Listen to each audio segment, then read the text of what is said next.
ஆதி தொலைக்காட்சி நேயர்களுக்கு அன்பான வணக்கங்கள். நான் உங்கள் கௌசல்யா சந்திரமௌலி. மீண்டும் ஒரு ஃபீஃபா தொடரில் உங்களை சந்திப்பதில் மிக்க மகிழ்ச்சி. தூங்கா இரவுகளின் ஃபீஃபா உலகக்கோப்பை 2026. வணக்கம் மக்களே, மீண்டும் ஒரு ஃபீஃபா உலக கிண்ணம் எபிசோட்ல உங்களை எல்லாம் சந்திக்கிறது உங்கள் அனோஜியா சுஜீவன். நாங்கள் இன்னைக்கு என்னத்தை பற்றி பார்க்க போகிறோன்னா, எங்களை பார்த்தோன்னே உங்களுக்கு தெரிஞ்சிருக்கும், வீரர்களை பற்றி கதைக்க போகிறோம். அதாவது நடத்துகிற 3 நாடோட ஜெர்சியோட சும்மா பக்காவாக ரெடியாகி வந்திருக்கோம் இன்னைக்கு. அதுலேயும் நம்ம அருண் ஆம்ஸ்ட்ராங் மாதிரி நம்ம நாட்டு ஜெர்சியில் வந்து களமிறங்கி இருக்காரு. இன்னைக்கு நம்ம ஸ்பெஷல் எபிசோடில் 48 அணிகளை பற்றி கதைக்க போகிறோம். பார்ட்டிசிபேட் பண்ணுற அணிகளை பற்றி சிறப்பான விஷயங்கள் நிறைய நம்மளுக்காக காத்துட்ருக்கு. அதை அருண் நம்மளோட ஆரம்பித்து வைப்பார். நன்றி அனு. இன்றைய தினத்திலே நாங்கள் பார்க்கின்ற முக்கியமான விடயம், இந்த கால்பந்தாட்டம் உலகக்கிண்ணம் ஆரம்பமாகி சுமார் 100 ஆண்டுகள் அடுத்த 4 வருடங்களிலே ஆகப் போகின்றன. ஆனால் முதன்முறையாக ஒரு கால்பந்தாட்ட உலகக்கிண்ணத்தை நடத்துகின்ற ஒரு நாட்டிலிருந்து இது பற்றி நாங்கள் தகவலை தருவது மிக்க மகிழ்ச்சியை தருகின்றது. ஆனால் இம்முறைதான் 48 நாடுகள் இந்த போட்டிகளிலே பங்கேற்கின்றன. ஆனால் 1998ஆம் ஆண்டு முதல் கடந்த 2002 வரையிலே மொத்தமாக 32 அணிகள் தான் இதிலே பங்கேற்றிருந்தன. இம்முறை இந்த 48 நாடுகளை தெரிவு செய்வதற்காக சுமார் 210 தேசிய அணிகள் இந்த ஆரம்ப குவாலிஃபைங் ரவுண்ட்ஸிலே பங்கேற்றிருந்தன. ஆனால் இலகுவாக இந்த அணிகள் தெரிவாகின என்றால் நிச்சயமாக இல்லை. ஏனென்று சொன்னால், ஐரோப்பிய வலயத்தை பொறுத்தவரையிலே 4 தடவை உலக கிண்ணத்தை வென்ற இத்தாலி அதிலே பங்கேற்கவில்லை.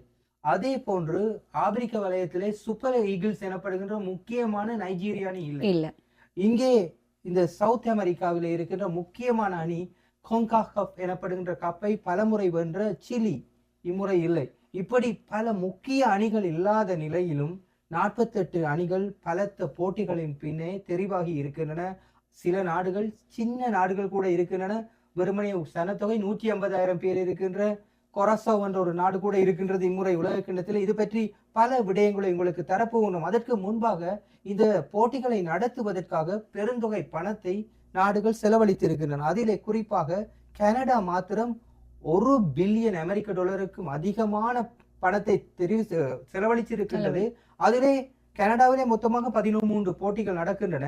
அதிலே ஒவ்வொரு போட்டிக்காகவும் அவர்கள் செலவழிக்கின்ற தொகை $82 மில்லியன் என்பது மிக்க குறிப்பிடத்தக்கது. அதனை தவிர அமெரிக்கா இந்த முறை 625 மில்லியன் பணத்தை செலவழிக்கின்றது. ஆனால் கனடாவை விட அமெரிக்கா குறைவாக செலவழிக்கிறது என்று எண்ணக்கூடும். ஆனால் அவர்கள் கூறுகிறார்கள், அமெரிக்க அரசாங்கம், மத்திய அரசாங்கம் அவ்வளவு தொகையை செலவழித்தாலும் அமெரிக்காவினுடைய சிட்டி மற்றும் ப்ரொவின்சியல் மற்றும் தனியார் பிரைவேட் பார்ட்னர்ஷிப், இதன் மூலமாக பெருந்தொகை பணம் அதிலே செலவழிக்கப்படுவதாக கூறுகிறார்கள். இதனை தவிர மெக்சிகோ $8.5 பில்லியன் செலவழிக்கின்றது. இப்படி பெரும் தொகை பணத்தை செலவழித்துத்தான் இந்த போட்டிகளை நடத்துகிறார்கள். இதன் மூலமாக FIFA மாத்திரம் $12 பில்லியன் வருமானமாக ஈட்டும் என்று கூட எதிர்பார்க்கப்படுகிறது. அந்த வகையிலே பலத்த தயார்படுத்தல்களோடு நடைபெற போகின்ற இந்த போட்டிகளை நாங்களும் அதை பற்றி அறிக்கையிடுவதற்கு தயாராக இருக்கின்றோம். அனு, கௌசல்யா, மேலும் இது தொடர்பாக தகவலை வழங்குவதற்கு நான் தயாராக இருக்கின்றேன். இப்போ நம்ம 48 அணிகளையும் 12 பிரிவுகளாக பிரிச்சிருக்காங்க. A to L அப்படிங்கிற கேட்டகரிக்குள்ள அந்த 48 அணிகளும் வருது. அது என்னென்னு நாங்கள் பார்த்துடலாம். அடுத்ததாக ஆப்பிரிக்க வலயத்தில் இடம்பெற்றிருக்கின்ற நாடுகளை நாங்கள் பார்ப்போமானால், அதிலே Algeria, Cape Verde, Congo, Egypt, Ghana, Morocco, Senegal, தென்னாப்பிரிக்கா, துனிசியா போன்ற நாடுகள் இடம்பெற்றிருக்கின்றன. அடுத்ததா ஐரோப்பா வலயத்துக்குள்ள வந்து பார்க்குறோமானா, ஆஸ்திரியா, பெல்ஜியம், போஸ்னியா, குரோஷியா, செக்கியா, England, France, Germany, Netherlands, Norway, Portugal, Scotland, Spain, Sweden, Switzerland and Turkey. அடுத்து ஆசியான்னு பார்த்தோம்னா, Australia, Iran, Iraq, Japan, Jordan, South Korea, Qatar, Saudi Arabia மற்றும் உஸ்பெகிஸ்தான். நாங்கள் அடுத்ததாக பார்க்க போறது கொனெம்போல் எனப்படுகின்ற தென்னாப்பிரிக்க வலயத்திலே இருக்கின்ற நாடுகள். அதிலே பலருக்கும் பரிச்சயமான அர்ஜென்டினா, பிரேசிலை தவிர ஈக்குவடோர், கொலம்பியா, பரகுவே மற்றும் உருகுவே அணிகள் இடம்பெற்றிருக்கின்றன. அடுத்ததாக ஒஷானியா வலயத்திலே இருந்து ஆல் ஒயிட்ஸ் எனப்படுகின்ற நியூசிலாந்து இம்முறை உலக கிண்ணத்திற்கு தகுதி பெற்றிருக்கின்றது. இந்த உலக கிண்ணத்திலே பங்கேற்கின்ற 48 நாடுகளும் எவை எவை என்று நாங்கள் உங்களுக்கு தெரிய தந்தோம். அந்த வகையில் இந்த நாடுகளிலே ஒவ்வொரு நாடுகளை பற்றியும் அவை இதுவரையிலே சாதித்த விடயங்கள் பற்றி இப்போது பார்க்க போகின்றோம். அதிலே வட அமெரிக்க வலயத்திலே இடம்பெற்றிருக்கின்ற கனடா பற்றி நாங்கள் பார்ப்பதென்றால், முதலாவது உலக கோப்பையை அது 1986 ஆண்டிலே அது பங்கு பெற்று இருந்தது. அப்போது மெக்சிகோவிலே இந்த உலக கிண்ணம் நடைபெற்றது. அதிலே எந்த போட்டிகளிலுமே கனடா வெற்றி பெறவில்லை. அதனைத் தொடர்ந்து கடந்த உலக கிண்ண போட்டியிலே கட்டாரிலே பங்கு பெற்றிருந்தது 2வது தடவையாக. அதன் போது கூட கனடாவுக்கு ஒரு வெற்றி கூட கிடைக்கவில்லை. இம்முறை 3 போட்டிகளிலே கனடா பங்கேற்கின்றது.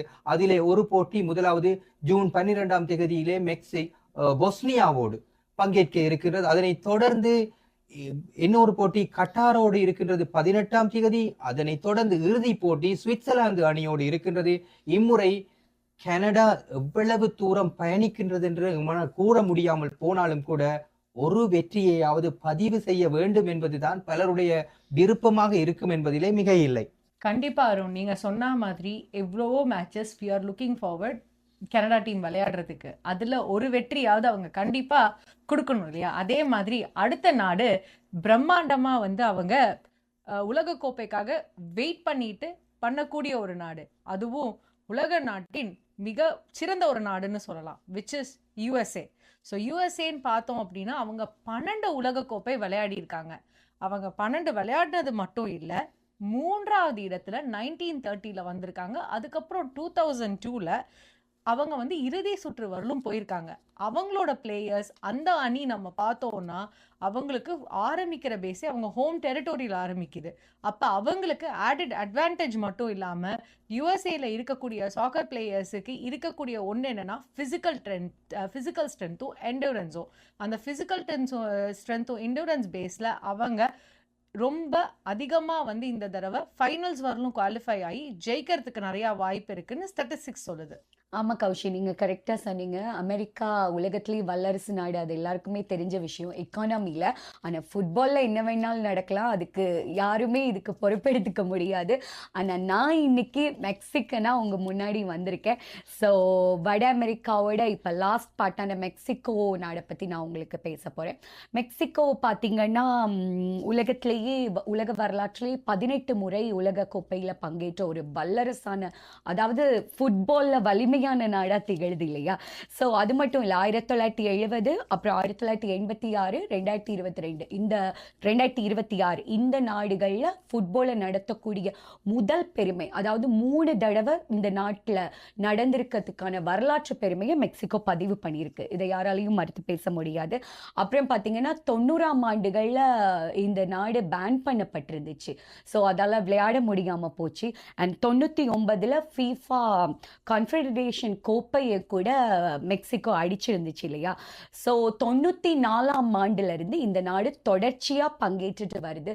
ஸோ இந்த முறை எல்லாராலையும் எதிர்பார்க்கக்கூடிய ஒரு கப்படிக்கக்கூடிய நாடாக நான் எதிர்பார்க்குறேன். ஏன்னா என்னோட ஜெர்சி மெக்சிகோனால.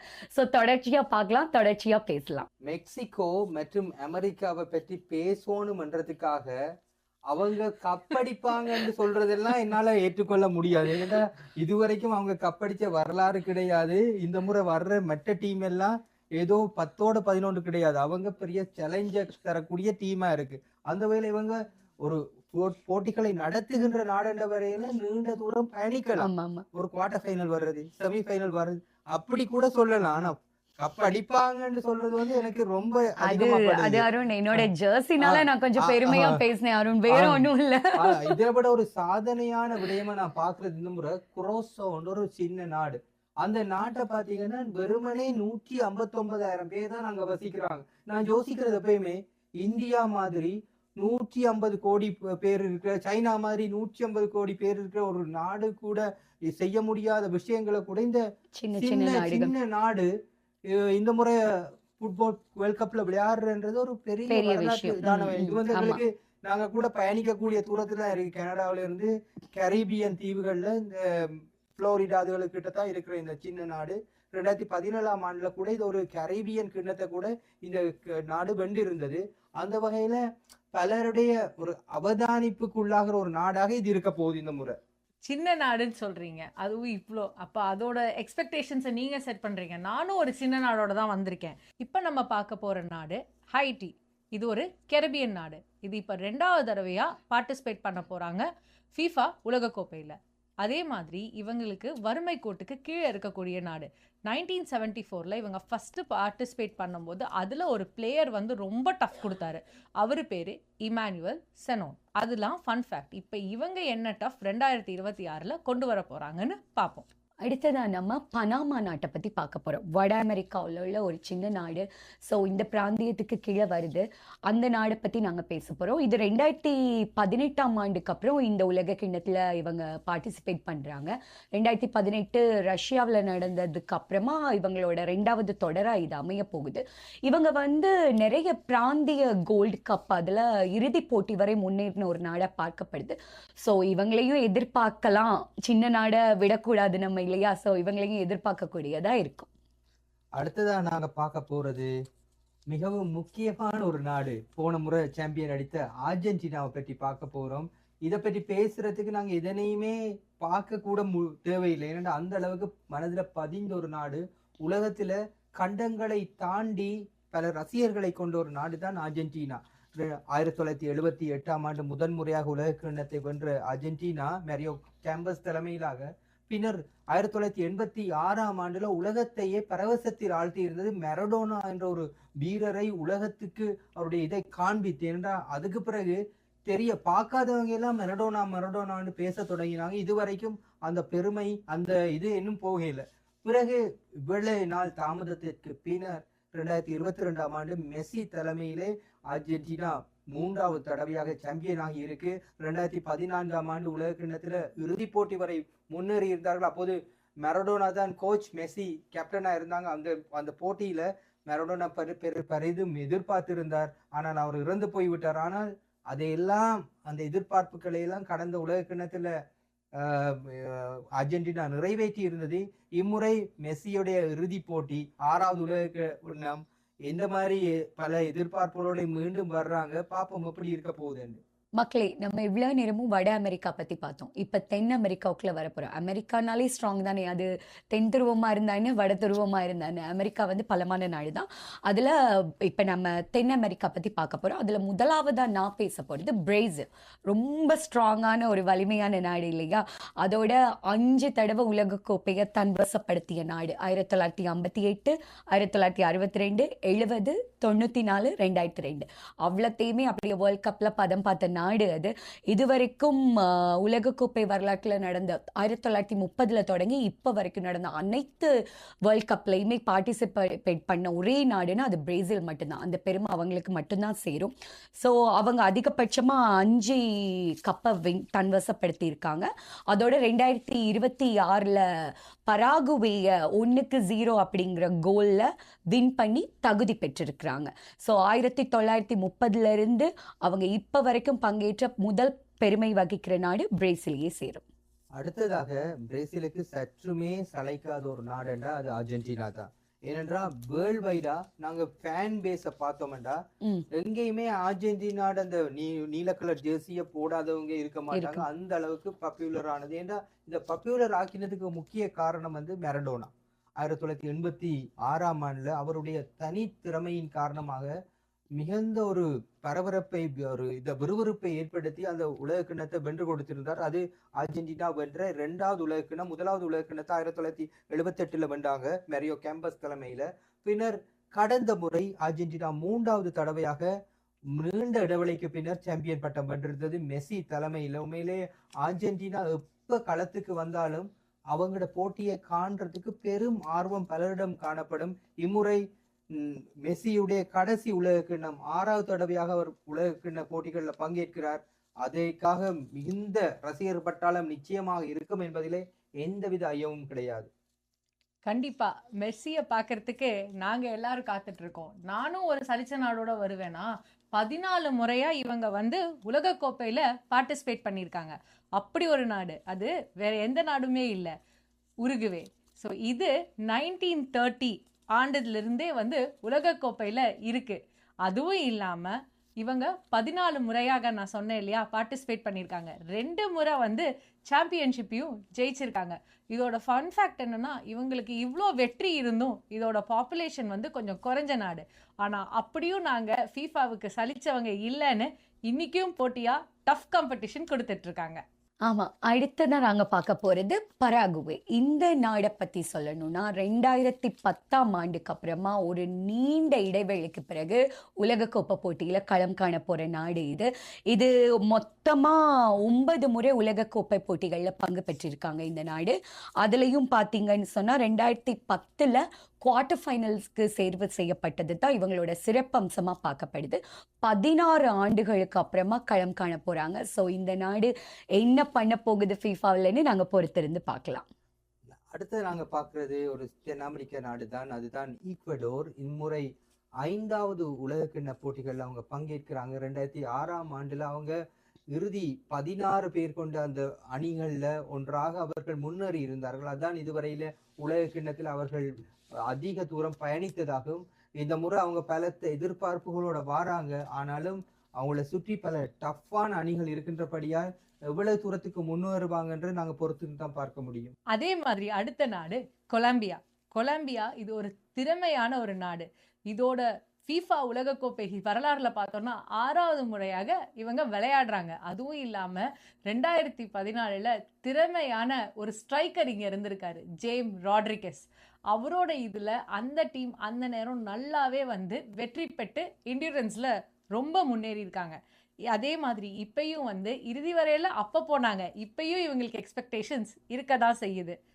இதுல நீங்க கொலம்பியான்னு சொல்லும் போது எனக்கு ஒரு ஞாபகம் வருது. 1994ஆம் ஆண்டுல கொலம்பியா ஒரு பிளேயர் தான் ஆண்ட்ரஸ் எக்ஸ்கோபர் என்ற பிளேயர் வந்து அவருடைய டீமுக்காக ஒரு ஓன் கோல் அடிச்சிட்டார்.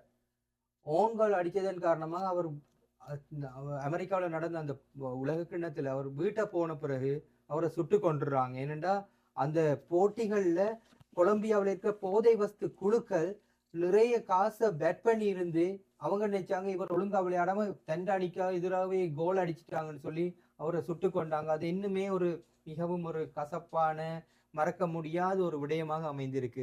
நாங்கள் இப்போது ஆசிய வலயத்தில் இடம்பெற்றிருக்கின்ற நாடுகளை பற்றி அவற்றின் வரலாற்றை பற்றி ஆராய இருக்கின்றோம்.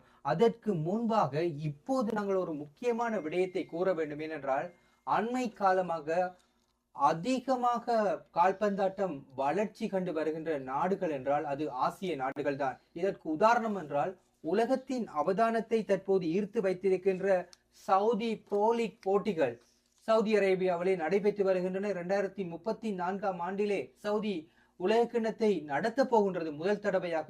அது மட்டுமன்றாமல் கடந்த உலக கிண்ணம் கூட கட்டாரிலே நடைபெற்றது. இப்போது நாங்கள் பார்க்கின்ற முக்கியமான நாடுதான் சவுத் கொரியா. இந்த சவுத் கொரியா 11 தடவைகள் இந்த உலகக்கிண்ண போட்டிகளிலே இடம்பெற்று இருக்கின்றது. அதிலே குறிப்பாக 2002ஆம் ஆண்டு சவுத் கொரியாவிலே நடைபெற்ற உலகக்கிண்ண போட்டிகளிலே அது 4வது இடத்தை பெற்றிருந்தமை குறிப்பிடத்தக்கதாகும். கரெக்டாக சொன்னீங்க. ஏஷியா நாடு அப்படின்னு பார்த்துருந்தா இது வரைக்கும் அவங்க உலகக்கோப்பத்தை வின் பண்ணி இருக்காட்டியும் கூட ஆனால் அதிக கூடின ரசிகர்களை கொண்ட ஒரு அமைப்பு இல்லையா ஏஷியா அப்படின்னு பார்க்கலாம். அதுக்கு தான் நாங்கள் ஆதி டிவி வந்து பேர் கொடுத்துருக்கோம் தூங்கா இரவுகளில் ஃபீஃபா உலக கிண்ணம்னு. ஏன்னா தூங்கா இரவுகள் அப்படின்னா அது ஏஷியன் வலையமைப்புக்கு தான் கரெக்டாக பொருந்தும்னு நான் நினைக்கிறேன். அண்ட் அடுத்ததாக பார்க்க போகிறோம்னா ஆஸ்திரேலியா நாடை பற்றி தான் நாங்கள் பார்க்க போகிறோம். இவங்க 1974ஆம் ஆண்டுல தான் முதல் முறையாக அவங்களோட பயணத்தை ஃபுட்பால் பயணத்தை ஆரம்பிச்சாங்க. இது அவங்களோட 7வது உலக கிண்ணம். அண்ட் இதில் பார்க்கணும்னா 2006 2022ல் 16 சுற்று வரைக்கும் தொடர்ச்சியாக போனதே அவங்களோட சிறப்பு அம்சமாக பார்க்கப்படுது. அப்புறமா பார்த்தா 2014 தொடர்ச்சியாக பங்கேற்றுட்டு வர ஒரு நாடு ஆஸ்திரேலியா. இவங்களோட சவாலாக என்ன இருக்க போகுது அப்படின்னு பார்த்தா ஒரு குவார்டர் ஃபைனல்ஸுக்கு தெரிவு செய்யப்படணும் அப்படிங்கிறது இவங்களோட ஒரு சிறப்பு அம்சமாக பார்க்கப்படுது. பொறுத்திருந்து பார்ப்போம், என்ன வேணாலும் நடக்கலாம். பொறுத்திருந்து பார்ப்போம் என்ன நடக்குது அப்படிங்கிறத. கண்டிப்பா அனுஜா, நீங்க சொன்ன மாதிரி பொறுத்திருந்து பார்ப்போம். அவங்க சொன்னாங்க இல்லையா 16 முறை அப்படின்னு, அதே மாதிரி இன்னொரு டீமும் 16 முறை முன்னேறி வந்திருக்கு. 16 சுற்று வந்து போயிருக்காங்க 4 முறையா. அந்த டீம் என்ன அப்படின்னா ஜப்பான். ஸோ ஜப்பான் வந்து நம்மளுக்கு தெரியும் எவ்வளவோ கஷ்டப்பட்டு பின்தங்கி இருந்து இன்னைக்கு ரொம்ப முன்னேறி வந்த ஒரு நாடு. அதை பற்றி பார்த்தோம் அப்படின்னா 8வது வேர்ல்ட் கப் அவங்க விளையாடுறாங்க. இந்த 8வது வேர்ல்ட் கப்லேயும் எல்லா வருஷமும் 2010 அவங்க 16வது ரவுண்டு வரலும் போயிட்டு அதுக்கப்புறம் அவங்களால ஜெயிக்க முடியாமல் வந்திருக்காங்க. ஸோ இந்த ஒரு 2026வது இவங்க குவார்டர் ஃபைனல்ஸ் வரலும் போவாங்களான்னு பார்ப்போம். ஜப்பானை போன்றே கௌசல்யா ஆசிய வலயத்திலே ஒரு வலுவான நாடு. எப்போதுமே ஈரான் ஒரு வலுவான நாடாக இருக்கின்றது. இந்த முறை அவர்கள் 7வது தடவையாக உலகக்கிண்ண அதாவது ஃபைனல்ஸிலே பங்கேற்கிறார்கள். இந்த 7வது தடவையிலே பங்கேற்கின்ற அதே வேளையிலே ஈரானை பற்றி கூறுவதென்றால் ஈரான் எப்போதுமே ஆசிய வலயத்திலே டொமினேட் பண்ணுகின்ற ஒரு நாடாக இருக்கும். அவர்களுடைய ஃபுட்பால் ஆதிக்கம் என்பது எப்படி என்றால், அலி டே என்று ஈரானுடைய முன்னாள் வீரர் ஒரு காலத்திலே ரொனால்டோவுக்கு முன்னர் அவர்தான் சர்வதேச கால்பந்தாட்ட போட்டிகளிலே அதிக கோல்களை அடித்த வீரர் என்று அவருடைய பெயர் வரலாற்றிலே பதிவு செய்யப்பட்டிருந்தது. பிறகுதான் அதனை ரொனால்டோ முறியடித்தார். அந்த அளவுக்கு ஈரானுடைய ஆதிக்கம் இருக்கின்றது. இம்முறை கூட இந்த அமெரிக்காவுக்கும் இந்த ஈரானுக்கும் இடையிலே யுத்தம் ஆரம்பிக்கப்பட்டதன் பின்னர் ஈரானுடைய ஸ்போர்ட்ஸ் மினிஸ்டர் கூறியிருந்தால் தாங்கள் இம்முறை விளையாட்டு போட்டியிலே பங்கேற்க போவதில்லை என்று. ஆனாலும் அந்த ஈரானிலே ஃபுட்பாலுக்கு மிகப்பெரிய ஒரு செல்வாக்கு இருக்கின்றதன் காரணமாக ரசிகர்களுடைய பெரும் அந்த ஆர்வம் இவற்றின் காரணமாக ஈரான் இப்போது விளையாடுவதற்கு இணங்கி இருக்கின்றது. அவர்கள் முன்னர் அமெரிக்காவிலே தான் அவருடைய பேஸ் கேம்ப் இருந்தது. இப்போது மெக்சிகோவிலே அதனை அமைத்திருக்கிறார்கள். ஆனால் போட்டிகளுக்காக அவர்கள் அமெரிக்காவுக்கு சென்று வர வேண்டும். ஆனால் ஈரான் இம்முறை ஒரு பலமான ஆற்றலை அவர்கள் இந்த அமெரிக்காவுடனான அந்த போட்டியின் காரணமாக கூட அதிகமாக காண்பிக்கலாம் என்று கூட எதிர்பார்க்கப்படுகின்றது. ஆமா அருண், நீங்க சொன்ன மாதிரி 7வது முறை அப்படின்னு சொன்னீங்க இல்லையா, அந்த 7வது முறையோடய நானும் வரேன். சவுதி அரேபியாவை பத்தி பேச போறேன். சவுதி அரேபியா வந்து 7வது முறையா தன்னோட உலக கோப்பையில பார்ட்டிசிபேட் பண்ற நாடு. இந்த நாடை பத்தி சொல்லணும்னா 2022ஆம் ஆண்டு உலகத்திலேயே வலுப்பெற்ற நாடான அர்ஜென்டினா, அதுவும் மெஸ்ஸி தலைமையிலான அர்ஜென்டினாவையே தோற்கடிச்ச நாடு இது. ஒரு உலகத்தையே அப்படியே ஒரு மெசேஜ் இல்லையா அது. அது ரொம்ப சக்தி வாய்ந்த ஒரு விஷயமா பார்க்கப்பட்டது. 2018, 2022, 2026 இந்த 3 ஆண்டுகளிலுமே தொடர்ச்சியா பங்கேற்றுட்டு வராங்க. 2022ல அர்ஜென்டினாவை மெஸ்ஸி தலைமையில் இருக்கிற அர்ஜென்டினாவில் அடிச்சனால இந்த முறை இந்த நாட்டு மேல பெரிய எதிர்பார்ப்பு இருக்கு. ஸோ பொறுத்திருந்து பார்ப்போம் என்ன நடக்க போகுது அப்படிங்கிறது. கண்டிப்பா அனுஜா, பொறுத்திருந்தே பார்ப்போம் சவுதி தூக்கலையான்னு. அதே மாதிரி ஈரானை பத்தியும் கேட்டுட்டோம். இப்ப ஈராக் இவங்க 2வது முறையா உலகக்கோப்பையில இப்ப கால் எடுத்து வைக்கிறாங்க. 1986லயும் இவங்க உலகக்கோப்பையை விளையாடினாங்க. ஒரு சின்ன விஷயம் என்னன்னா 2007ல AFC அப்படிங்கிற ஒரு கப்பை ஜெயிச்சிருக்காங்க. ஸோ அந்த ஒரு விஷயம் அவங்க ஜெயிச்சதுனாலயும் இப்ப எக்ஸ்பெக்டேஷன்ஸ் கொஞ்சம் கூடியே இருக்கு. ஸோ வெயிட் பண்ணி பார்ப்போம். கௌசல்யா, நீங்க சவுதி என்ற உடனே சவுதிக்கு பக்கத்துல இருக்க கட்டார் தான் எனக்கு அடுத்ததாக வருகிறது. கட்டார் வந்து உங்களுக்கு தெரியும், போன முறை இதுவரை இல்லாத அளவுக்கு சிறப்பான ஒரு வேர்ல்ட் கப்பை நடத்தி இருந்தது தான் கட்டார். அவர்கள் அந்த அளவுக்கு ஸ்பெண்ட் பண்ணி அவ்வளவு அழகா நடத்தினேன். கட்டார்ன்றது உண்மையிலேயே டொரண்டோவோட சின்ன பகுதி. ஆனால் அதுக்குள்ள அவங்க 12 ஃபுட்பால் கிரவுண்டை டெம்பரரியா பலதை அமைத்து அதை டிஸ்மேண்டில் பண்ணி அப்படியெல்லாம் பல தொழில்நுட்ப டெவலப்மெண்ட்ஸை காண்பித்து அவர்கள் சிறப்பாக நடத்தியிருந்தார்கள். இந்த முறை அவங்களோட 2வது உலகக்கிண்ணம், இந்த முறை அவங்க அட்லீஸ்ட் ஒரு வேர்ல்ட் கப்பையாவது, ஒரு வேர்ல்ட் கப் கேமையாவது வெல்லணும் என்றுதான் அவங்களோட எதிர்பார்ப்பு. பார்ப்போம் எப்படி அவருடைய போட்டிகள் அமைய போகின்றது. ஆமா அருண், அது உண்மையிலேயே கட்டாரோட ஒரு போட்டி கனடாவோட இருக்கு இல்லையா, நம்ம கனடா. ஆமா, நம்ம கனடாவோட இருக்கு. அடுத்தது நான் பேச போற நாடு உஸ்பெகிஸ்தான் அப்படிங்கிற நாடை பத்தி பார்க்க போறோம். இது முதல் முறையா உலகக்கோப்பை வரலாற்றிலேயே ஃபுட்பால்ல காலடி எடுத்து வைக்க போற ஒரு முதல் தடவையா பதிவு செய்ய போறாங்க அவங்களோட பங்கேற்ப. அதாவது இவங்க நிறைய தகுதி சுற்றுக்கு வந்து ஃபைனல்ஸ் வரைக்கும் வந்து அவங்களுக்கு வாய்ப்பு கிடைக்கல. இந்த 2026ஆம் ஆண்டு நிறைய முக்கியமான நாடுகள் கூட இடம்பெறலாம். ஆனா உஸ்பெகிஸ்தான் உஸ்பெகிஸ்தான் வந்திருக்கிறது பெரிய விஷயமா பார்க்கப்படுது. அதோட இவங்க தான் முதன்முறையா உலகத்திலேயே மத்திய ஆசிய நாடான உஸ்பெகிஸ்தான் வந்து இடம் பெற்றிருக்காங்க. ஸோ அவங்கள நம்ம வெல்கம் பண்ணணும் இல்லையா, அது பெரிய விஷயம். ஸோ பொறுத்திருந்து பார்ப்போம், இவங்க என்னன்னாலும் சாதிக்கிறதுக்கான நிறைய வாய்ப்புகள் கூட இருக்கு. அண்ட் ஒரு குவார்டர் ஃபைனல்ஸோ இல்லை குவாலிஃபை ரவுண்ட்ஸோ வின் பண்ணணும் அப்படிங்கிறது தான் அவங்களோட கனவா இருக்கும் நான் நினைக்கிறேன். கண்டிப்பா அனுஜா, நீங்க கொண்டு வந்த மாதிரி இப்ப நானும் ஒரு நாடு கொண்டு வந்திருக்கேன். உலக வரலாற்றில் முதல் முறையாக இந்த நாடு வந்து ஃபீஃபாக்குள்ள கால் எடுத்து வைக்குது. அத்தனை குவாலிஃபிகேஷன்ஸ் ரவுண்ட் எதுலேயுமே அவங்க குவாலிஃபை ஆகல, ஆனால் சின்ன சின்ன கப்ஸ் எல்லாமே ஜெயிச்சிருக்காங்க. அப்படி ஒரு நாடு ஜார்டன். ஸோ ஜார்டன்கிற நாடை நம்ம வெல்கம் பண்ணுறது மட்டும் இல்லாமல் அவங்க என்னென்ன ஃபீஃபாவில் பண்ண போகிறாங்கங்கிறத பொறுத்திருந்து பார்ப்போம். இப்போ நம்ம பார்க்க போகிறது ஆப்பிரிக்கா கண்டத்தை பற்றி. இங்கே இருக்கிற பிளேயர்ஸ், இங்கே இருக்கிறவங்க எல்லாருக்குமே வந்து நிறையா ஸ்ட்ரென்த், இன்டூரன்ஸ், அதே மாதிரி இவங்களுக்கு எல்லாமே இருந்தும் இவங்களால ஏன் வந்து இது வர முடியலன்னு நம்ம யோசிப்போம். ஏன்னா பொருளாதாரம், அந்த பொருளாதாரம் மட்டும் இவங்களுக்கு இருந்திருந்ததுன்னா இங்கே இருக்கக்கூடிய இவங்க ஒரு உலகக்கோப்பை இல்லை நிறையாவே எடுத்திருப்பாங்க. இவங்களுக்குன்னு ஒரு ஃபேன் பேஸ் எப்பயுமே இருக்கு. அப்படிப்பட்ட ஒரு கண்டத்தை தான் நம்ம இன்னைக்கு பேச போகிறோம். அதில் முதல்ல பார்க்க போகிறது சவுத் ஆப்பிரிக்கா. இவங்க 4வது முறையாக ஃபீஃபா உலகக்கோப்பையில் விளையாட போகிறாங்க. 2010 அவங்க ஃபஸ்ட்டு உலகக்கோப்பையை நடத்தியிருக்காங்க. அதே மாதிரி அவங்க நடத்தினது மட்டும் இல்லை, அவங்க இன்னைக்குமே ஒரு டஃப்பான பிளேயர்ஸ்ன்னு காட்டிட்டு தான் இருக்காங்க.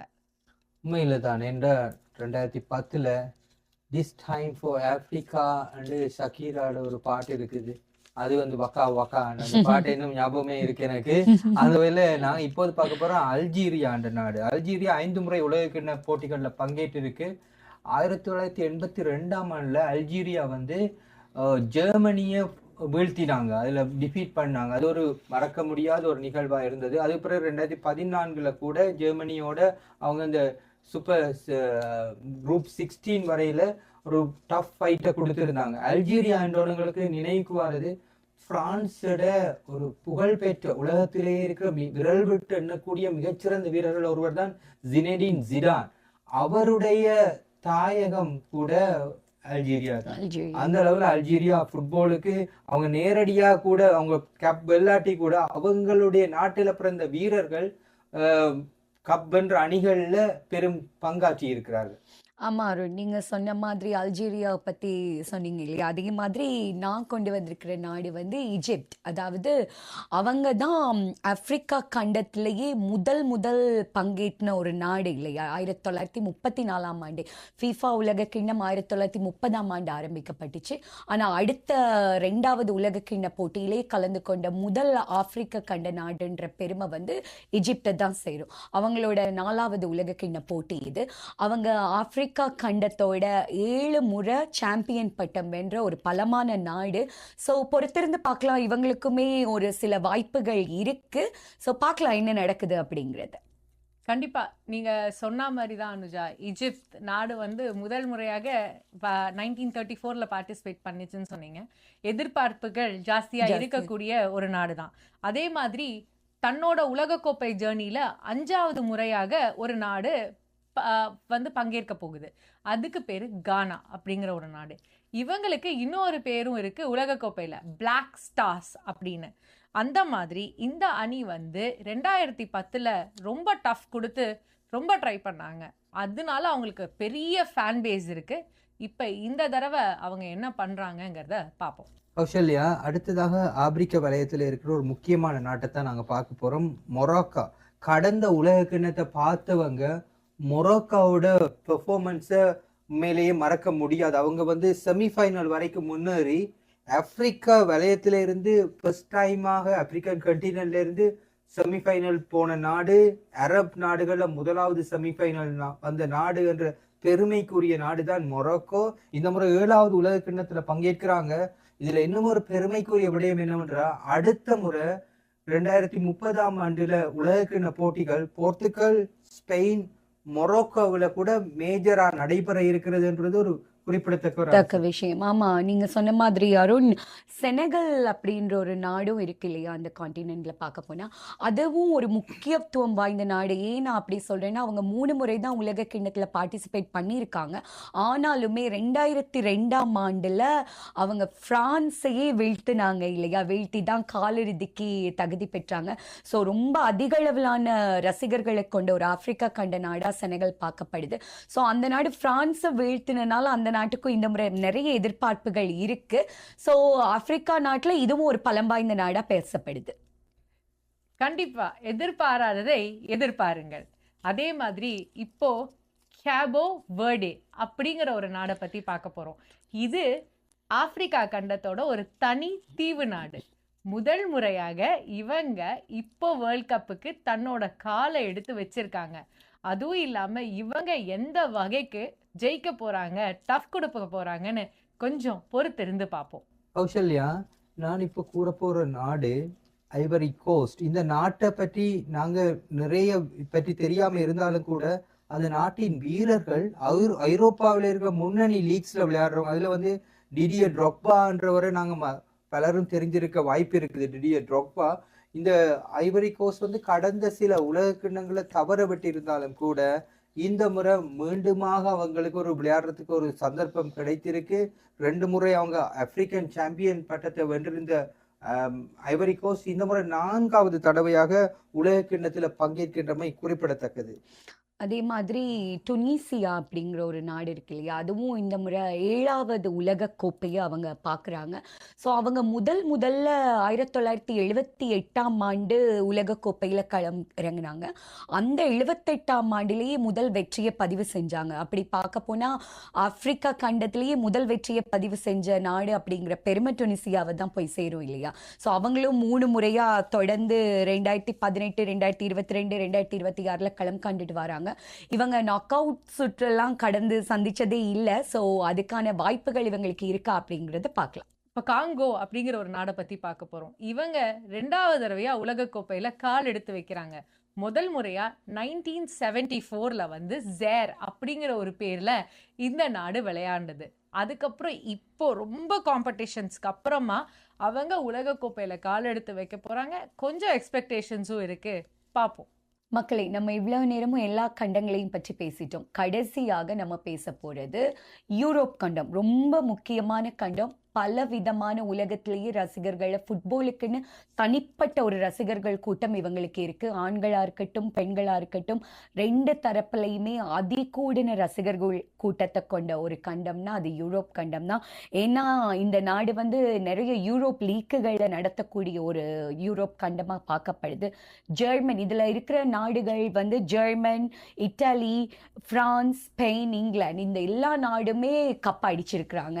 ஸோ அதுவும் 1 முறை 2 முறை அப்படி இல்லை 4 முறை. ஜெர்மனி 4 முறை, இட்டாலி 4 முறை, அந்த மாதிரி அடிச்ச நாடுகள் நிறைய இருக்கு இந்த லிஸ்ட்டுக்கு கீழே. அந்த வரிசையில நான் என்னோட ஃபேவரேட்டா ஆரம்பிக்க போறது பிரான்ஸ் தான். ஆமா, பிரான்ஸ் வந்து ஒரு ரொம்ப சக்தி வாய்ந்த நாடா பார்க்கப்படுது. இது அவங்களோட 17வது உலக கோப்பை. 1998 மற்றும் 2018ஆம் ஆண்டுல கப்பு வின் பண்ணாங்க இவங்க. அதே மாதிரி 2006, 2022 கூட தன்னோட கப்பை நழுவ விட்ட ஒரு நாடு. ரொம்ப எதிர்பார்ப்புக்கு மத்தியில 2வது இடம் பிடிச்சாங்க. அது உலகத்துல எல்லா ரசிகர்களையுமே கவலைக்கு உள்ளாக்கிச்சு. அது எல்லாரும் நிறைய பேர் எதிர்பார்த்துட்டு இருந்தாங்க பிரான்ஸ் அடிக்கும் அப்படின்னு. ஸோ அது நடக்கல. இந்த முறை அடிக்குமா இல்லையான்னு பார்க்கலாம். ஆனா அது அடிக்கணும் அப்படிங்கிறது உலகத்துல இருக்கிற நிறைய பேரோட ஒரு ஆசையா இருக்கு. பிரான்ஸை பொறுத்தவரையில அதுல முக்கியமான மையமே இப்போது கிலியன் எம்பாப்பே என்ற வீரர் தான். அந்த பிரான்ஸை நாங்க எப்பயுமே கண்டெண்டரா வச்சிருக்கிறதுக்கு அவருடைய பெர்ஃபார்மன்ஸும் காரணமா இருக்கு. அந்த வகையில இப்போ நாங்க பார்க்க போறது வந்து இங்கிலாந்து என்றாலே வேர்ல்ட் வைடாக இங்கிலீஷ் பிரீமியர் லீக் ஒரு ரசிகர்கள் நிறைந்த ஒரு டூர்னமெண்டாக இருக்கிறது. அந்த வகையில இந்த முறை இங்கிலாந்து வந்து ஒரு பலம் வாய்ந்த அணியாக இருக்கு. என்றா ரேங்கிங்ல ஸ்பெயின், பிரான்ஸுக்கு அடுத்ததா கூட இங்கிலாந்தை பாக்குறாங்க. இந்த முறை இங்கிலாந்துல வந்து நல்ல சிறந்த வீரர்கள் இருக்காங்க. ஹாரி கேன் அவங்களோட கேப்டனை தவிர ஜூட் பெலிங்ஹாம் போன்ற அற்புதமான உலகத்தரம் வாய்ந்த வீரர்கள், அதுக்கப்புறம் மார்க் ரஷ்ஃபோர்ட், பீட்டர் ஃபோல்டன் போன்ற பல வீரர்கள் அங்கே இருக்கிறாங்க. அப்ப நாங்க எல்லாருமே இங்கிலாந்துக்காக கூட ரூட் பண்றதுக்கு தயாரா இருக்கிறோம். ஆனா 1966ஆம் ஆண்டுல இங்கிலாந்துல நடந்த உலக கிண்ணத்துல தான் முதன்முறையாக இங்கிலாந்து கோப்பையை கைப்பற்றிட்டாங்க. அதன் பிறகு பல எதிர்பார்ப்புகள் இருந்தாலும் கூட அவங்களால குவார்டர் ஃபைனல், செமிஃபைனலை தாண்டி முன்னேற முடியல. பாப்போம் இந்த முறை எப்படி இருக்குமென்று. கண்டிப்பா அருண், நீங்க சொன்ன மாதிரி இங்கிலாந்து வந்து முதல் தடவையா அவங்க உலக கோப்பை அப்ப ஜெயிச்சாங்க. இப்போ செமிஃபைனல்ஸ், குவார்டர் ஃபைனல்ஸ் வரலும் உள்ள வராங்கன்னு நீங்க சொல்லியிருக்கீங்க. இப்போ 4 முறையாக உலக கோப்பை ஜெயிச்ச ஒரு நாடு. அதே மாதிரி வேர்ல்ட் வார் 2லயும் ரொம்ப ஒரு தாக்கம் நிறைஞ்ச ஒரு நாடு அப்படின்னு பார்க்கும்போது நம்ம ஜெர்மனியை பேசித்தானே ஆகணும். அப்ப ஜெர்மனி அவங்க வந்து 13 முறையாக உலகக்கோப்பை அவங்க வந்து பார்ட்டிசிபேட் பண்ணியிருக்காங்க. அதில் எப்பயுமே வந்து இந்த டீம் டஃப் மட்டும் இல்லை, செமிஃபைனல்ஸ், ஃபைனல்ஸ் வரலும் போவாங்க. இவங்களுக்கு அவ்வளோ ஃபேன் பேஸ் இருக்குது. அப்படி அவங்க மிகச்சிறந்த விளையாடின ஒரு கேம் 2014. இந்த வருஷம் அந்த கேம் வந்து அவ்வளோ பேஷனட்டாக அத்தனை பேர் ஃபாலோ பண்ணி பார்த்த ஒரு மேட்ச். இப்போ இவங்க தெரிக்க விடுறதுக்கு ரெடியாக இருக்காங்க, நம்மளும் பார்க்க ரெடியாக இருப்போம். ஆமாம் கௌஷி, அதே மாதிரி நான் கொண்டு வந்திருக்கிற ஒரு நாடு ஆஸ்திரியாவை பார்த்தோம்னா ரொம்ப ஆண்டு காலத்துக்கு அப்புறம் 28 வருஷத்துக்கு அப்புறம் ஃபுட்பாலில் காலடி எடுத்து வைக்கிறாங்க. அதாவது 1998ஆம் ஆண்டுக்கு அப்புறமா அவங்களோட நீண்ட பயணத்துக்கு அப்புறமான ஒரு மேட்ச் இது. அவங்க இது வரைக்கும் 9 தடவை இதில் உலகக்கோப்பையில் பங்கு பெற்றிருக்காங்க. 1954ஆம் ஆண்டு இவங்க 3வது இடம் பிடிச்சது தான் இவங்களோட சிறப்பு அம்சமாக பார்க்கப்படுது.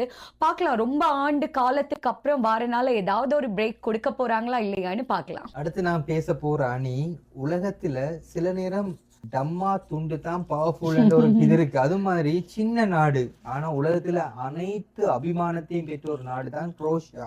7வது முறை உலக கிண்ணத்துல அவங்க பங்கேற்கிறாங்க. மிகுந்த எதிர்பார்ப்போடு அவங்க வராங்க. ஏனென்றா 2018ஆம் ஆண்டுல குரோஷியா வந்து இறுதி போட்டி வரைக்கும் முன்னேறி இருந்தது.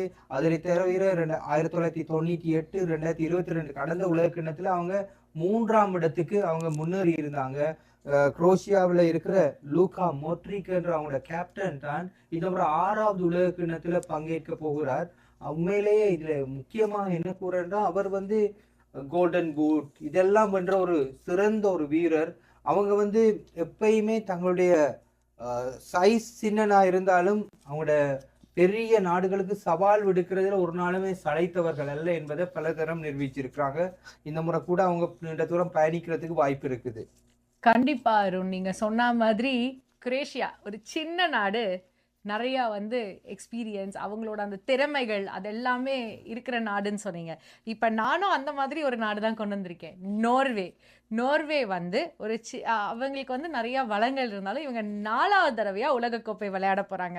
இவங்க விளையாடினது மட்டும் இல்லை, 1998 வந்து இவங்க விளையாண்ட அந்த ஒரு மேட்ச், அதோட ஃபிசிக்கல் ஸ்ட்ரென்த், என்டியூரன்ஸ், அதே மாதிரி அவங்க கொண்டு வந்த அந்த ஃபைட்டிங் கெப்பாசிட்டி அதெல்லாமே ரொம்ப தாக்கம் நிறைந்து இருந்து அந்த 16வது சுற்று வரலும் போனாங்களாம் இவங்களும்.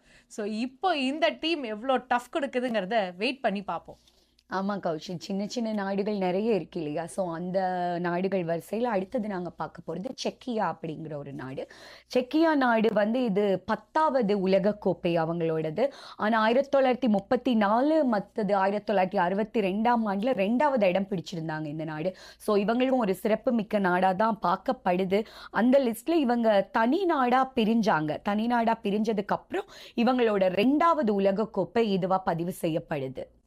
அடுத்து நாங்கள் பேச போகிற ஒரு நாடும் ஒரு சின்ன நாடு தான், பொஸ்னியா ஹெர்சகோவினா என்ற நாடு. இவர்கள் வந்து 2014 முதலாவது உலக கிண்ணத்தில் பங்கேற்று இந்த முறை 2வது. இதில் முக்கியமாக கூறுற விடயம், இவங்களோட இந்த ஃபைனல் குவாலிஃபிகேஷன் மேட்ச் வந்து உலகத்தில் ஒரு ஃபுட்பால் ஜாம்பவான்களுக்கு ஆப்பு வச்சதாக அமைந்தது. அது என்ன, இட்டாலி வந்து வெளியேறது காரணமே இந்த பொஸ்னியா வந்து வென்றது தான். அந்த வகையில ஒரு ஜாம்பவான ஒதுக்கி போட்டு வர்ற ஒரு நாடுன்னு போது பலத்த எதிர்பார்ப்புகள் இருக்கும். அந்த வகையில பொஸ்னியா மீது ஒரு எதிர்பார்ப்பு நிச்சயமாக இருக்கு. அதுக்கு தான் சொல்லுவாங்க, அந்த கடுகு சிறிதானாலும் காரம் பெருசுன்னு, அது இதுதான் போல. கண்டிப்பா இது தடவை வெயிட் பண்ணி பார்ப்போம் அருண். இப்போ நம்ம பார்க்க போற நாடு துர்க்கி. துருக்கிங்கிற நாடு வந்து 3வது முறையாக உலகக்கோப்பையில வராங்க. அதுவும் நீண்ட கால இடைவேளைக்கு பிறகுன்னு சொல்லுவோம் இல்லையா, அதே மாதிரி நீண்ட கால இடைவேளைக்கு பிறகு 2002 அப்படிங்கிற ஒரு ஆண்டு, அதுக்கப்புறமா இப்பதான் அவங்க காலடி எடுத்து வைக்கிறாங்க. அப்போ ஒரு பிளேயர் விளையாண்டாரு, அவரு ஹர்கார் சர்கார்னு அவரோட பேரு. அவரு கொடுத்த அந்த ஒரு மேட்ச்ல வந்து விளையாடின அந்த சுற்று வந்து ரொம்ப பேசப்பட்டது. வெயிட் பண்ணி பார்ப்போம் அவங்க எப்படி விளையாட போறாங்கன்னு இந்த வருஷம். ஆமா கௌஷி, அடுத்தது பெல்ஜியம் அப்படிங்கிற நாடை பத்தி நாங்க பேச போறோம். பெல்ஜியத்தோட 15வது உலகக்கோப்பை மேட்ச் இது. அதாவது இது அந்த நாட்டுக்கு முக்கியமா பார்க்கப்படுது. அப்படி என்ன காரணம் அப்படின்னா, கோல்டன் ஜெனரேஷன் அப்படின்னு சொல்லக்கூடிய வீரர்களோட லாஸ்ட் மேட்சா இது பார்க்கப்படுது. ஸோ இந்த நாட்டுக்கு மேல நிறைய எதிர்பார்ப்புகள் இருக்கு. 2018ஆம் ஆண்டு ரஷ்யாவில் நடந்த உலகக்கோப்பையில 3வது இடத்தை பிடிச்சிருந்தாங்க இந்த நாடு. ஸோ இது அவங்களோட சிறப்பம்சமா பார்க்கப்படுது. ஸோ பொறுத்திருந்து பார்க்கலாம். இது சில வீரர்களோட கோல்டன் ஜெனரேஷனா கருதப்படுறதுனால, இறுதி கால்பந்தாட்டமா பார்க்கப்படுறதுனால அவங்களுக்கு ஏதாவது சந்தர்ப்பங்கள் இல்ல ஏதாவது பதிவு செய்துட்டு போறாங்களா அப்படின்றத பார்க்கலாம். அடுத்து நாங்க பார்க்க போறது ஸ்வீடனை பற்றி. ஸ்வீடன் வந்து 1958ஆம் ஆண்டுல வந்து இறுதிப் போட்டி வரைக்கும் முன்னேறி பிரேசிலிட்ட தோல்வி கண்டிருந்தது. அப்போதுதான் பேலே அறிமுகமாகிறார். 17 வயதுல அறிமுகமான போது பேலேயோட அதீத ஆற்றல் காரணமாக அவங்க தோல்வியை தழுவிட்டாங்க. பிறகு நீண்ட தசாப்தங்களுக்கு பிறகு 1994ஆம் ஆண்டுல வந்து அவங்க வந்து 3வது இடத்தை பெற்றாங்க ஸ்வீடன். அந்த வகையில ஸ்வீடன் மீண்டுமாக, இது அமெரிக்காவில் நடைபெற்றது தான் 1994ஆம் ஆண்டு உலகக்கிண்ணம். அந்த வகையில இப்போது மீண்டுமாக அமெரிக்க கண்டத்துல நடக்கிறபடியா ஸ்வீடனுக்கு ஒரு வாய்ப்பு இருக்கலாம் நீண்ட தூரம் பயணிக்கிறதுக்கு. இப்போ நான் அடுத்து கதைக்கு போற நாடு வந்து சுவிட்சர்லாந்து. இது எல்லாருக்கான ஒரு ட்ரீம் பிளேஸ் அப்படின்னு சொல்லுவோம். ஏன்னா ஒரு சுற்றுலா தலம் இல்லையா, எல்லாருக்குமே ஒரு ட்ரீம் இருக்கும் இங்க ஒரு தடவையாவது போயிட்டு வரணும்னு. ஆனா அவங்களுக்கு இருக்கிற மேட்ச்ல வந்து ஒரு ஆற்றல், ஒரு டிசிப்ளின், விளையாடுறதுக்கு வந்து ஒரு ஸ்பேஸ், அதனாலதான் அவங்க 13 தடவை உலக கோப்பையில போயிருக்காங்க. அதுவும் குவார்டர் ஃபைனல்ஸ், இறுதி சுற்றுக்கு 3 தடவையா தகுதி பெற்றிருக்காங்க. இப்போ இவங்க எப்படி வந்து இந்த கேமை விளையாடி இந்த தடவையாவது ஃபைனல்ஸை எடுப்போமா இல்லையா? கப்பு முக்கியம் தானே, கப்பு முக்கியம் பிகிலு, பார்ப்போம். ஆமா, அதே மாதிரி ஸ்காட்லாந்து அப்படிங்கிற நாடும் 9வது தடவையா உலகக்கோப்பையில பங்கு பெறாங்க. ஆனாலும் 28 ஆண்டுகளுக்கு அப்புறமா மீண்டு வந்திருக்காங்க. ஏன்னா இவங்க முதல் சுற்றுலேயே தகுதி பெற்று 2வது சுற்றுக்கு போனதா இல்ல வரலாறு. ஸோ அதை வரலாறா பதிவு செய்யறது தான் அவங்களோட முழுநேர நோக்கா இருக்கும் அப்படிங்கிறத பார்க்கலாம். ஸோ ஸ்காட்லாந்து வந்து சாதிக்குமா, 2வது சுற்றுக்கு அவங்க போவாங்களா அப்படின்றது பார்ப்போம், பொறுத்திருந்து பார்ப்போம் என்ன நடக்க போகுது அப்படின்றத பார்க்கலாம். அடுத்து நாங்க பாக்குறது ஒரு முக்கியமான ஒரு நாடு உலகத்துல. ஃபுட்பால் வந்தாலே இந்த நாட்டை தவிர்த்து பார்க்க முடியாது, நெதர்லாந்து. டோட்டல் ஃபுட்பால் என்கின்ற ஒரு பிளே மெதட்டை உலகத்துக்கு அறிமுகப்படுத்திய ஒரு நாடு தான் நெதர்லாண்ட்ஸ். நெதர்லாண்ட்ஸ் 1974ஆம் ஆண்டுல, 1978ஆம் ஆண்டுல, பிறகு 2010ஆம் ஆண்டுல வேர்ல்ட் கப் ஃபைனல் வரைக்கும் முன்னேறி அவங்க தோல்வியை தழுவி இருந்தாங்க. ஆனா இந்த முறை நான் பார்த்தேன் ஒரு ப்ரெடிக்ஷன்ஸ்ல நெதர்லாந்துக்கு கூட சான்ஸ் இருக்குன்னு சொல்லி கூறியிருக்கு. பாப்போம் எப்படி அமைய போகுதுன்னு. நம்ம பார்க்க போற நாடு போர்த்துகல். இது எனக்கு தெரிஞ்சு அருணோட ஃபேவரட் நாடுன்னு நினைக்கிறேன். ஏன்னா இந்த ஒரு பிளேயரை பத்தி தான் அருண் அடிக்கடி பேசுவாரு. எடுத்த உடனேயுமே இந்த FIFA உலக கோப்பையில அவர் அடிக்கடி எடுத்த பேர் கிறிஸ்டியானோ ரொனால்டோ. இப்படி இந்த ஷாட் இது பண்ணிருக்காரு, அது பண்ணிருக்காருன்னு அவரை பத்தியே தான் பேசுவாரு. இப்ப அந்த நாடை பத்தி நம்ம பாக்குறோம். அப்போ அவங்க 9வது முறையா உலக கோப்பையில இப்ப காலடி எடுத்து வச்சிருக்காங்க. அதுவும் இல்லாம இவங்க 1966ல 3வது இடம் பெற்று அவங்க வந்து அதை முன்னேற்றி வந்திருக்காங்க. இப்ப என்னதான் இவ்வளோ விளையாண்டாலும் அந்த டீமுக்கு டஃப் கொடுக்கறதுக்கு பிளேயர்ஸ் ரெடியா இருக்காங்க. நான் இன்னும் கொஞ்சம் டீடைல்ஸ் இந்த கிறிஸ்டியானோ ரொனால்டோவை பத்தி அருண் இருக்காரு, கொஞ்சம் கேட்டு தெரிஞ்சுப்போமே. இந்த முறை அவங்களுக்கு மேல நிச்சயமாக ஒரு டெஸ்டினி அவங்களுக்கு இருக்குன்னு பலரும் கூறுறாங்க. அது நடக்குமா இல்லையா பாப்போம். ஏன் கனடாவோட ஜெர்சியை போட்டுட்டு உட்காந்துருக்கீங்க, அப்ப அவங்க சொல்றாங்க உங்களோட ஃபேவரட் கண்ட்ரி அதுன்னு, அப்ப இதுதான் உண்மை. உண்மையிலே எனக்கு favorite வந்து போர்ச்சுகல். Okay okay. ஸோ அடுத்ததா இறுதியா நம்ம யூரோப் கண்டத்துல பேச போற நாடு ஸ்பெயின். அது வந்து 2010 உலக கோப்பையை தட்டு தூக்கின நாடு இல்லையா? ஸோ இந்த நாட்டுக்கு ஒரு ஸ்பெஷல் இருக்கு. அது என்னன்னு பார்த்தோம்னா, பந்தை வந்து தங்களுக்குள்ளேயே பரிமாற்றிக்கொள்ளக்கூடிய, வேகமா பரிமாற்றிக்கொள்ளக்கூடிய டிக்கி டாக்கா அப்படிங்கிற ஒரு விளையாட்டு முறையை அறிமுகப்படுத்தின நாடும் அண்ட் தன்வசம் வச்சு கொள்ளக்கூடிய ஒரு நாடும். ஸோ இதுக்கு நிறைய ரசிகர்கள் இருக்காங்க இந்த நாட்டுக்கு. இந்த நாடும் ஒரு எதிர்பார்க்கத்தக்க ஒரு முக்கிய புள்ளியில இருக்கக்கூடிய ஒரு நாடு. பார்க்கலாம், என்ன வேணாலும் நடக்கலாம், எந்த நாடு வேணாலும் இந்த முறை கப்படிக்கலாம். ஸோ பொறுத்திருந்து பார்ப்போம் என்ன நடக்குதுங்கிறது. என்னன்னா ஸ்பெயினை பற்றி கூறும்போது உண்மையிலே ஸ்பெயின் வந்து இந்த முறை மிகுந்த ஃபேவரைட்ஸான டீமா வருது. ஸ்பெயின் எப்பயுமே 2010 முதல் ஒரு அண்டர்டாக்ஸா தான் ஸ்பெயின் இருந்திருக்கு. ஏன்னா அவங்க தான் முக்கியமான லா லீகா போன்ற கிளப் கேம்ஸ் எல்லாம் அங்கதான் ஃபேமஸ். அந்த டீம் வந்து நீண்ட எதிர்பார்ப்புகளுக்கு பிறகு 2010 வென்றது.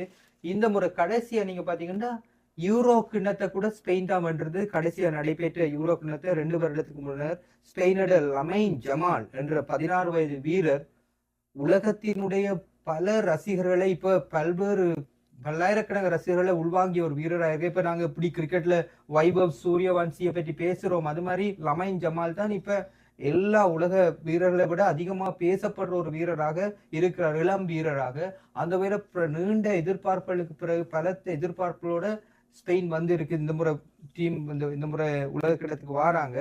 அந்த நேரத்துல நாங்க ஓஷானியா வலயத்துல வந்து நாங்க நியூசிலாந்தை பற்றி பார்க்க போறோம். நியூசிலாந்து வந்து 3வது முறையாக உலக கிண்ண போட்டிகள்ல பங்கேற்கிறாங்க. 2010 நியூசிலாந்து வந்து விளையாடும் போது அந்த உலக கிண்ணத்துல 3 போட்டிகளுமே ட்ரோ பண்ணி பலத்த எதிர்பார்ப்புகளை, பலத்த அபிமானத்தை பெற்றிருந்தாங்க.